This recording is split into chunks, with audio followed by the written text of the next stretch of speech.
ስምንተኛው የባዮስፌር ሪዘርቭ ኔትወርክ ጉባኤ በጋምቤላ ከተማ ተካሄደ።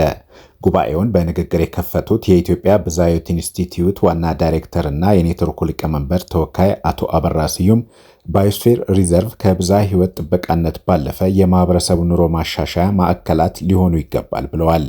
አቶ አበራ አያይዘውም ኔትወርኩ የሀገራችን ባዮስፌር ሪዘርቮች አጠቃላይ በብዝሃ ሕይወት ጥበቃ በዘላቂ ልማትና በምርምር ያስመዘገቡት ውጤትና ያጋጠሙ ተግዳሮቶችን በመለየት የመፍትሄ አቅጣጫ ያስቀምጣል ብለዋል። የዘንድሮው ጉባኤ የአኝዋ ባዮስፌር በዩኔስኮ በተመዘገበ ማግስትና የኢትዮጵያ ብዝሃ ሕይወት ኢንስቲትዩት 50ኛ ዓመቱን እያከበረ ባለበት ወቅት መካሄዱ ልዩ ያደርገዋል ሲሉ አቶ አበራ ተናግረዋል።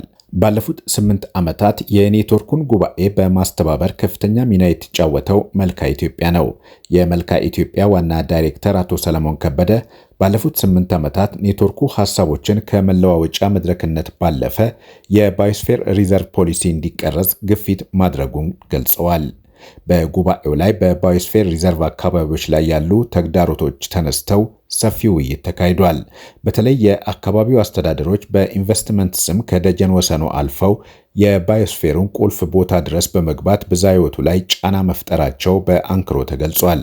9ኛው የኔትወርኩ ጉባኤ በሚቀጥለው ዓመት በጅማ ከተማ እንዲካሄድ በመወሰን ጉባኤው ተጠናቋል።